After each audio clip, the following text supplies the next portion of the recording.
Hello students, welcome to GSEGTech.com digital classroom. मैं हूं आपका ट्यूटर गोपाल शर्मा और आप देख रहे हो यूट्यूब चैनल GSEGTech प्राइम। इस वीडियो क्लास में हम बात करने वाले हैं यूनिट के संबंध में। टैली हमें दो तरह के यूनिट प्रोवाइड करता है, सिंपल यूनिट और कंपाउंड यूनिट। सिंपल यूनिट अर्थात जिसमें सिंगल हो, जैसे कीबोर्ड 5 पीसेस, और कंपाउंड यूनिट का मतलब होता है जिनमें सिंपल यूनिट का मिक्सिंग किया गया हो। फॉर एग्जांपल यहाँ पे जैसे देख सकते हैं, सीमोस सेल जो है वो 18 पीस है, इसे 18 पीस भी लिखा जा सकता है अगर आप सिंपल यूनिट के साथ काम करें। लेकिन अगर आप कंपाउंड यूनिट चाहते हैं तो आप ऐसे भी लिख सकते हैं कि 1 दर्जन 6 पीस। अब इसका मतलब क्या है? तो एक्चुअली में होता है कि कभी कभी हम लोग अलग यूनिट में परचेज करते हैं और जब उसे खोल देते हैं तो उसे छोटे छोटे यूनिट में सेल करते हैं। जैसे इसे परचेज किया गया है दर्जन में और इसे सेल करते समय हम लोग चाहें तो पीस का भी इस्तेमाल कर सकते हैं। तो इन स्थितियों में आपको कंपाउंड यूनिट बनानी पड़ती है। दोनों तरह के यूनिट कैसे बनते हैं इस क्लास में वही देखने वाले हैं। तो चलिए सबसे पहले टैली प्राइम को ओपन कर लेते हैं। टैली प्राइम हमने ओपन कर लिया, कंपनी भी यहाँ पे मैंने ओपन कर रखी है। नया यूनिट बनाने के लिए क्रिएट पे क्लिक करेंगे। क्लिक करने पे आप लिस्ट ऑफ मास्टर्स के सीट पे पहुंच जाएंगे। यहाँ पे आपको इन्वेंट्री मास्टर सेक्शन के अंदर यूनिट मिल जाएगा, इस पे क्लिक करें।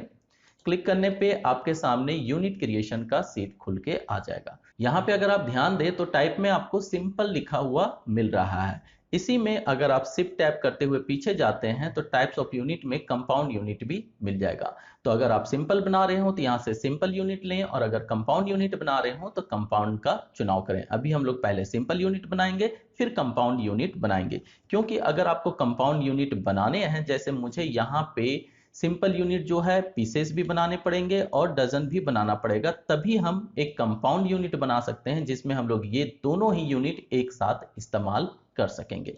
तो पहले सिंपल यूनिट क्रिएट करते हैं। हमने सिंपल पे लिया, इसके बाद सिंबल में लिख लेते हैं जो भी आप शॉर्ट फॉर्म रखना चाहते हैं। जैसे मैंने रखा PCS।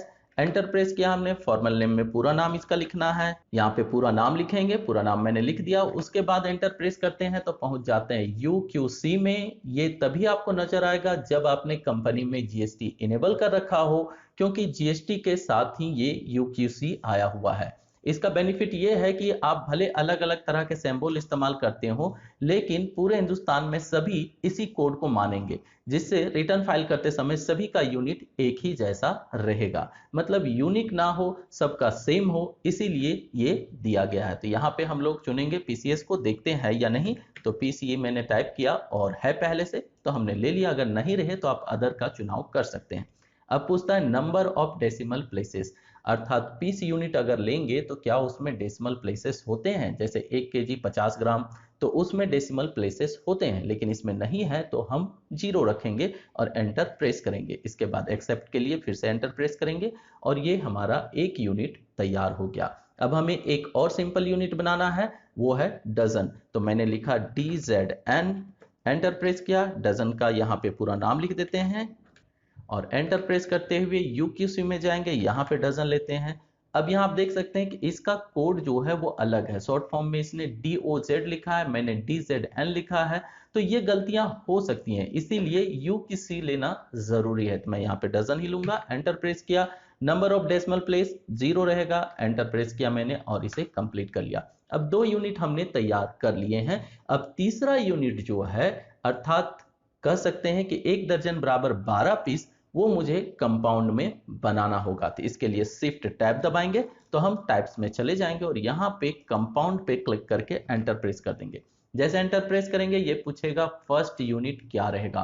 तो फर्स्ट यूनिट हमेशा बड़ा वाला यूनिट लेना है, तो यहाँ पे हम लेंगे डजन। इसके बाद पूछेगा कन्वर्शन क्या है, मतलब दर्जन से पीस में होगा तो किस तरह से।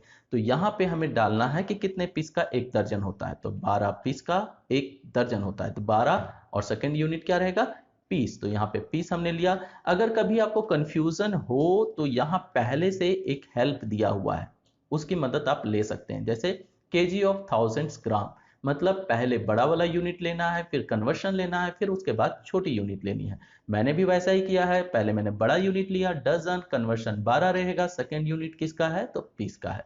एक्सेप्ट पे क्लिक करेंगे और ये सेव हो जाएगा। अब यहाँ से हम एस्केप करते हुए बाहर निकल जाते हैं। अगर किसी तरह का सुधार करना हो या मिटाना हो तो उसके लिए आप गेटवे ऑफ टैली में रहते हुए अल्टर पे क्लिक करेंगे, यहाँ पर फिर वही लिस्ट ऑफ मास्टर्स खुलेगा। इस पे आपको यूनिट में जाना है और यूनिट में जाने के बाद आपको सारे यूनिट नजर आएंगे। आप चाहें तो यहाँ से भी नया यूनिट क्रिएट कर सकते हैं, क्योंकि यहाँ पर भी आपको क्रिएट का ऑप्शन मिल जाता है। अब अगर इसमें से कोई यूनिट डिलीट करना हो तो आप डिलीट कर सकते हैं, या उसमें सुधार करना हो तो सुधार कर सकते हैं। लेकिन एक बात का ध्यान रखेंगे कि उस यूनिट के द्वारा कोई कंपाउंड यूनिट नहीं बनाया गया हो, या फिर वो यूनिट किसी स्टॉक आइटम में इस्तेमाल नहीं किया गया हो, तभी आप उसमें सुधार कर सकते हैं या तो मिटा सकते हैं। अगर एक बार आपने उसका इस्तेमाल किसी जगह पे कर लिया तो उसमें किसी तरह का बदलाव नहीं हो सकता। एग्जाम्पल के तौर पे यहाँ पे मैंने इन दोनों सिंपल यूनिट से एक कंपाउंड यूनिट क्रिएट किया है। अब अगर मैं इस पे किसी तरह का बदलाव करना चाहूं तो नहीं हो सकता। फिलहाल करके देखते हैं क्या होता है। यहां मैंने एंटर प्रेस किया डजन पे, और इसे मैं सीधा डिलीट ही करना चाहता हूं। तो डिलीट करने के लिए अल्ट डी दबाएंगे। अल्ट डी दबाते ही देखिए कोई भी रिस्पॉन्स नहीं आ रहा, मुझे कोई भी मैसेज नहीं मिल रहा, क्योंकि हम इसे डिलीट नहीं कर सकते। अब यहां से हम स्किप करते हैं, और अगर हम इससे पहले मिटा देते हैं, क्योंकि ये सबसे लास्ट में बना है और इसमें ये दोनों इस्तेमाल हुए हैं, अगर हम इस पे चेंज करना चाहें तो कर सकते हैं, लेकिन इन दोनों पे किसी तरह की चेंज नहीं कर सकते, क्योंकि अगर इस पे चेंज करेंगे तो उसका फर्क इस पे पड़ेगा, इसीलिए ये हम चेंज नहीं कर सकते। लेकिन बड़े यूनिट पे चलते हैं और इस पे अगर हम बदलाव करना चाहें तो कर सकते हैं। जैसे इसे अगर हम डिलीट कर दें, अल्ट डी दबाएं, तो देखिए डिलीट का मैसेज आ गया। इस पे हमने क्लिक किया और ये डिलीट हो गया। अब अगर हम डजन को डिलीट करना चाहें तो कर सकते हैं, क्योंकि अब डजन या पीसेस कहीं भी इस्तेमाल नहीं हुआ है, ना ही किसी कंपाउंड यूनिट में इस्तेमाल हुआ है, ना ही किसी स्टॉक आइटम में इस्तेमाल हुआ है।